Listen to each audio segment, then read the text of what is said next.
kita akan bahas soal selanjutnya ya. Saya bacakan dulu soalnya. Diagnosis yang tepat pada pasien tersebut adalah seorang perempuan usia 45 tahun datang ke IGD dengan keluhan dada berdebar-debar sejak 1 jam yang lalu.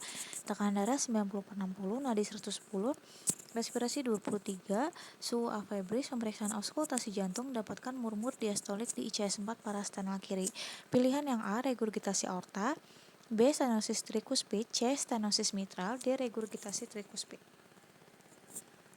Nah, di sini yang paling penting itu sebenarnya hanya pada pemeriksaan auskultasi didapatkan murmur diastolik di ICS 4 parasternal kiri. Nah, diagnosisnya adalah B, stenosis trikuspid. Kita bahas ya. Nah, di sini merupakan dasar-dasar kardiovaskular. Nah, kita harus tahu jantung mempunyai 4 katup. Ini pada auskultasi.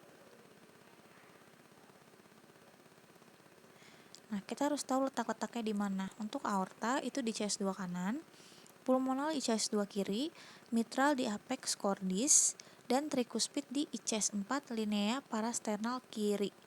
Nah, setelah kita sudah mengetahui letak-letak dari auskultasi jantung, kita harus mengetahui dari bunyi jantung itu sendiri. Bunyi jantung itu ada S1 dan S2. Nah, S1 ini dia pada fase sistol. Untuk S2, dia pada fase diastol. Oke, pada bunyi jantung S1 di fase sistol ini terjadi penutupan dari katup mitral dan trikuspid.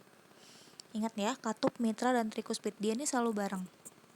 Lalu pada S2 adanya penutupan dari katup aorta dan pulmonal.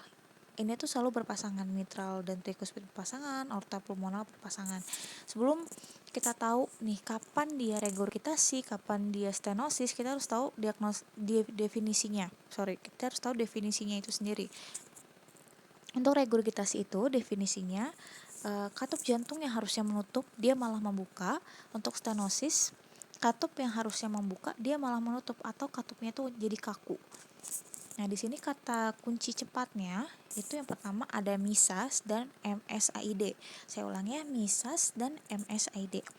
S-nya itu sistol,